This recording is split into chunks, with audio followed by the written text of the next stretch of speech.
Health Organization recently reported unexplained hepatitis cases in 20 nations around the world. And most of them have been reported in European nations. However, the outbreak has been recently identified in the U.S. Joining us live in studio, Peter Choi explains the recent outbreak among young children. That's right. And according to the Centers for Disease Control and Prevention, on May 6, they're investigating 109 cases with hepatitis unknown cause in 25 states, including here in Washington and Idaho. And parents are having a mixture response. We haven't heard anything about the hepatitis. Where are they reporting it? No, I'm not concerned. I just feel like we have an immune system, so it's kind of just depends on like the way that you're taking care of your children. What is hepatitis?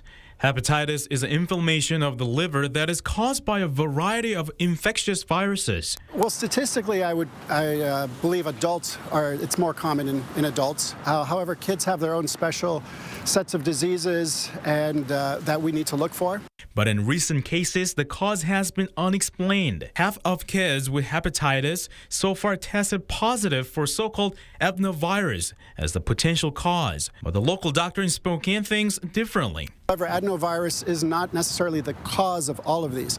What the cases that they're discussing now are the ones that are of unknown cause, of which we get several a year here, even before this year. In response to the recent outbreak, we asked the Washington State Department of Health. An official statement, quote, investigators are examining a possible relationship to adenovirus type 41 infection.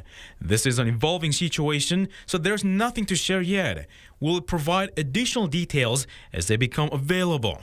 Meanwhile, Dr. Abou-Harb said there are several common symptoms that parents can keep their eyes out for. If their child starts to develop yellow eyes or skin, that's a big flag that they are developing more symptoms, including fever, fatigue, vomiting, and abdominal pain. The big thing here is, of course, if your child is ill at all, to see your pediatrician or your local provider so that they can do some further screening.